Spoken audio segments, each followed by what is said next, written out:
Assalamualaikum warahmatullahi wabarakatuh. Perkenalkan kami dari kelompok 3. Di sini kami akan mempresentasikan tentang diagram pohon keputusan. Yang terhormat kepada Ibu Nina Hairiah STPMSI selaku dosen pengampu mata kuliah teknik pengambilan keputusan dan teman-teman yang berbahagia. Sebelum kami memulai presentasi, izinkan kami untuk memperkenalkan diri. Perkenalkan, nama saya Dewi Sukma, kemudian ada Gita Febrianti dan Siti Rahmah.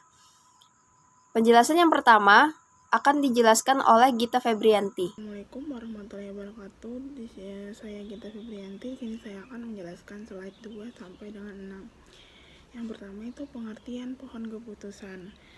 Pohon yang dalam analisis pemecahan masalah pengambilan keputusan adalah pemetaan mengenai alternatif pemecahan masalah yang dapat diambil dari masalah tersebut. Pohon tersebut juga memperlihatkan faktor-faktor kemungkinan atau probabilitas yang akan mempengaruhi alternatif keputusan tersebut, disertai dengan estimasi hasil akhir yang akan didapat bila kita mengambil alternatif keputusan tersebut. Analisis pohon keputusan. Diagram pohon seringkali membantu dalam memahami dan menyelesaikan persoalan probabilitas. Diagram pohon biasanya digambarkan dalam lambang yang baku, dimulai dengan sebuah noktah, kemudian dibuat cabang-cabang sebanyak peristiwa yang mungkin dapat dihasilkan. Menganalisis masalah dengan pohon keputusan mencakup 5 hal, yaitu yang pertama, mendefinisikan masalah, yang kedua menggambarkan pohon keputusan, yang ketiga menentukan peluang untuk kondisi ilmiah, kemudian yang keempat memperkirakan imbalan bagi setiap kombinasi alternatif keputusan dan kondisi ilmiah yang mungkin. Yang kelima, menyelesaikan masalah dengan menghitung OMV bagi setiap kondisi ilmiah. Ini dilakukan dengan menghitung dari belakang ke depan, yaitu dari sisi kanan pohon ke sebelah kirinya. MV atau Expected Monetary Value adalah nilai harapan moneter yang diharapkan dari sebuah variabel yang memiliki beberapa kemungkinan kondisi ilmiah yang berbeda, masing-masing dengan peluang tersendiri. Saat peluang diketahui, nilai maksimaks dan maksimum menyatakan skenario perencanaan kasus tersebut dan kasus terburuk.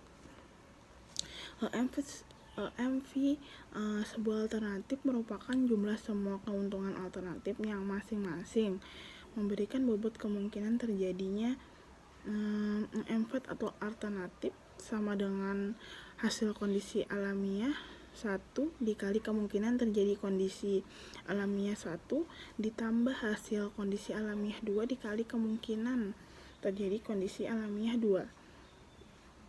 Kemudian dan selanjutnya ditambah hasil kondisi alamiah terakhir dikali kemungkinan terjadi kondisi alamiah terakhir. Jadi rumusnya itu MV sama dengan Expected Monetary Value probability dikali nilai payop yang diharapkan. Studi kasus 1. Suatu perusahaan memutuskan membeli bahan mentah sekarang atau besok. Masing-masing tindakan memberi hasil berbeda. Apabila membeli sekarang, harga bahan per unit 14.000. Apabila membeli besok, ada dua kemungkinan yang terjadi, yaitu harga turun menjadi 10.000 atau naik menjadi 20.000 dengan kemungkinan masing-masing 50%. Gambarkan pohon keputusan.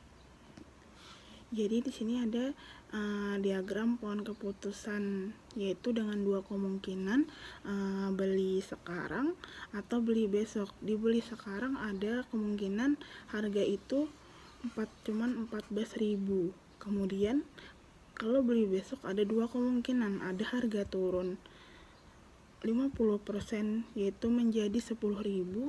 Kemudian ada yang harga naik 50% yaitu 20.000. Pilih yang mana, beli sekarang atau besok.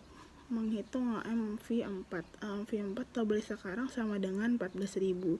Kemudian OMV atau beli besok itu sama dengan OMV probability dikali nilai payop yang diharapkan, yaitu sama dengan 0,5 dikali 10.000.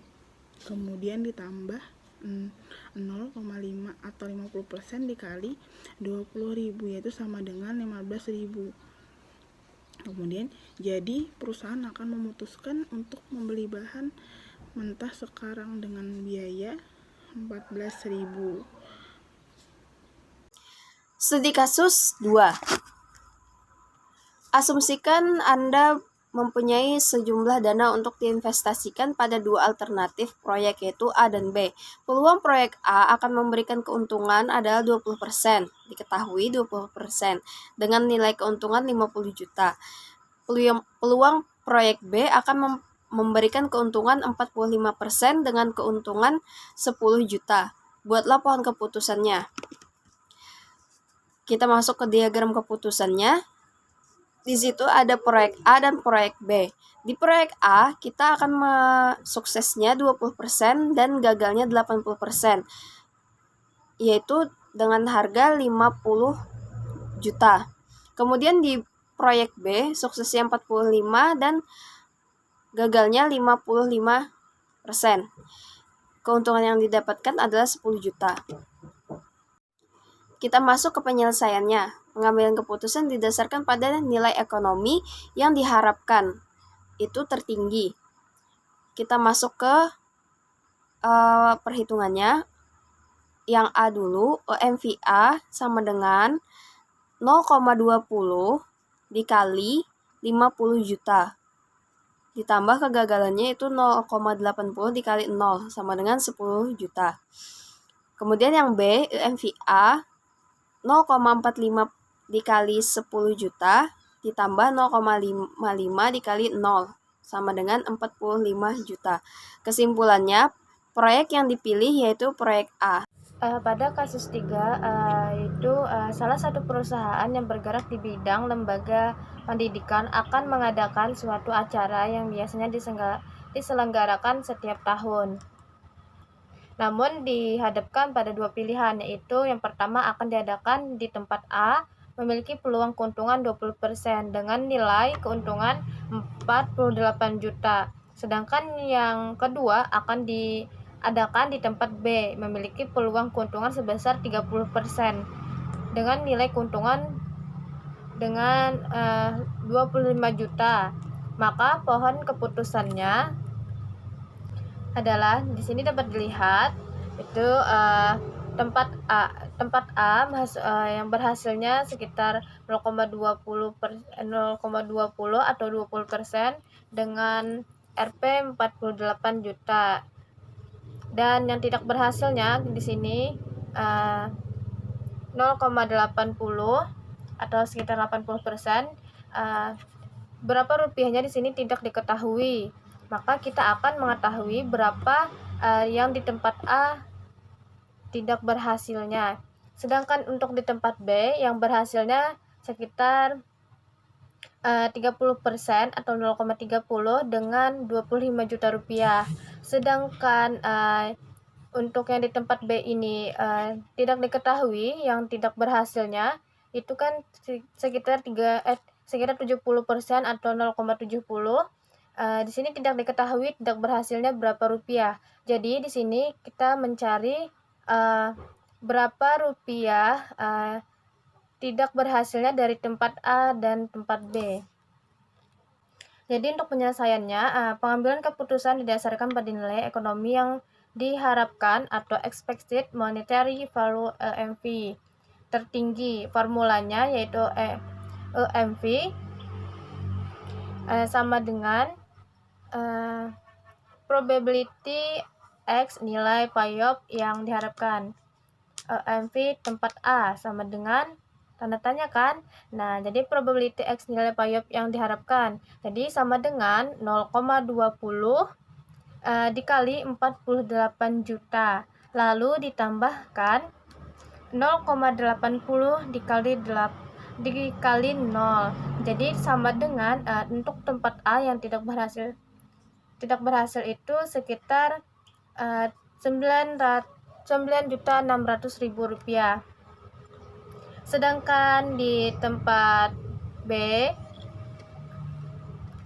itu tanda tanya kan untuk probability X nilai PAYOP yang diharapkan. Jadi sama dengan 0,30 dikali 25 juta tambah 0,70 dikali 0 sama dengan 7.500.000. Jadi untuk tempat B itu yang tidak berhasilnya itu dengan menghasilkan sekitar 7.500.000 rupiah. Setelah dilakukan perhitungan OMV dari dua pilihan tempat acara di atas, maka yang akan dipilih adalah tempat A karena nilai keuntungannya lebih besar dibanding dengan tempat B. Nah, jadi tempat A ini nilai keuntungannya sekitar 9.600.000, sedangkan yang di tempat B yaitu dengan keuntungan 7.500.000. Maka dari tempat A dan tempat B, karena nilai yang lebih besar adalah tempat A, maka kita memilih keuntungan yang di tempat A yang sekitar 9.600.000. Sekian presentasi dari kami. Salah hilap mohon maaf. Wassalamualaikum warahmatullahi wabarakatuh.